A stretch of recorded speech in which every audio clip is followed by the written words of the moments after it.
Hello viewers, আসসালামু আলাইকুম। আপনি আপনার বিকাশ অ্যাকাউন্ট থেকে কিভাবে নগদে টাকা ট্রান্সফার করবেন? চলে যাবেন আপনার বিকাশ অ্যাকাউন্টে, দেন আপনার যে পিন কোড আছে সেই পিন কোড দিয়ে আপনি লগ ইন করে নেবেন। আমি জাস্ট ফিঙ্গার দিয়ে লগ ইন করে নিলাম। এখান থেকে আপনি নিচের দিকে চলে যাবেন, পরে এনপিএসবি একটা অপশন পেয়ে যাবেন। এখান থেকে এমএফএস অ্যাকাউন্টে ক্লিক করবেন। এখান থেকে এমএফএস অ্যাকাউন্ট যোগ করতে হবে, এটার উপরে ট্যাপ করবেন।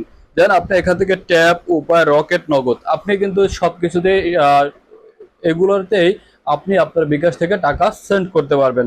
তো নগদে কিভাবে করবেন? আপনি নগদের উপরে ট্যাপ করবেন, তখনই কিন্তু আপনাকে আপনার যে ফেস আছে সেই ফেসটাকে ডিটেকশন করতে বলবে। আপনি জাস্ট এখান থেকে শুরু করুন, এইখানে ক্লিক করবেন।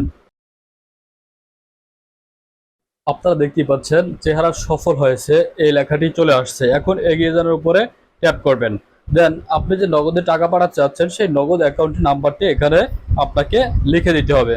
জাস্ট আপনি তারপরে অ্যাকাউন্ট টাইটেল দিয়ে একটা নাম লিখতে পারেন।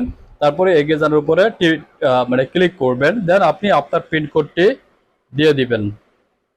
দেন আপনি এখন যে ট্যাপ এখানে অ্যাকাউন্ট যোগ করতে ট্যাপ করে ধরে রাখুন, মানে এটার উপরে ট্যাপ করবেন। দেন এখন কথা হচ্ছে অ্যাকাউন্টটা কিন্তু আপনার এমএফএস অ্যাকাউন্টে যোগ হয়েছে। তারপর কিন্তু আপনি টাকাটি সেন্ড করতে পারবেন। ঠিক আছে, হোমে ফিরে যান। দেন আপনি আবার চলে যাবেন। এই প্রসেসটা হচ্ছে আপনার আগে অ্যাকাউন্টটাকে আপনার বিকাশ অ্যাকাউন্টে সেভ করে নিতে হবে, মানে ওই নগদ অ্যাকাউন্টটাকে সেভ করে নিতে হবে।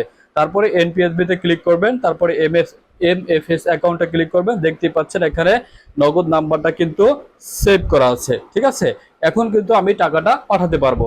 সর্বনিম্ন 300, তারপরে 500, তারপরে 1000, তারপরে 5000। জাস্ট আমি এখান থেকে 500 টাকা পাঠালাম। হ্যাঁ, সাপোজ 510 টাকা পাঠালাম। এগিয়ে যাওয়ার উপরে ক্লিক করলাম। দেন এখান থেকে কিছু লেখা আসবে, যদি আপনি অনলাইন গেমের নামের অবৈধ জুয়া খেলবে সব হারাবেন, এই লেখাটা আসছে। জাস্ট সতর্কতা বাণী। তারপরে আমি এগিয়ে যাওয়ার উপরে ক্লিক করলাম। ক্লিক করার পরে কিন্তু আমার পিন নাম্বারটা চাচ্ছে এবং চার্জ দেখাচ্ছে 4 টাকা 34 পয়সা। ঠিক আছে, টোটাল 514 টাকা তারা কাটবে। এখন এখান থেকে আমি আমার পিন নাম্বারটা দিয়ে দিলাম। দেন আমি এখানে ট্যাপ করে ধরে রাখবো। দেখেন, ট্যাপ করে ধরে রাখার সাথে সাথে কিন্তু টাকাটা কিন্তু অটোমেটিক ওই নাম্বারে, নগদ নাম্বারে চলে গেছে। দেখছেন, এই যে নগদ একটা নোটিফিকেশন চলে আসছে। আমি যদি আমার নগদ অ্যাকাউন্টে যাই, দেখতে পাচ্ছেন বিকাশ থেকে একটা নোটিফিকেশন আসছে, মানি রিসিপ্টেড এনপিএসবি, টোটাল 510 টাকা কিন্তু চলে আসছে। ঠিক আছে, এভাবে কিন্তু আপনি চাইলে আপনার বিকাশ অ্যাকাউন্ট থেকে নগদের ফান্ড ট্রান্সফার করতে পারেন খুব সহজেই। Thank you so much. ভিডিওটি ভালো লাগলে অবশ্যই চ্যানেলটাকে সাবস্ক্রাইব করে সঙ্গেই থাকবেন।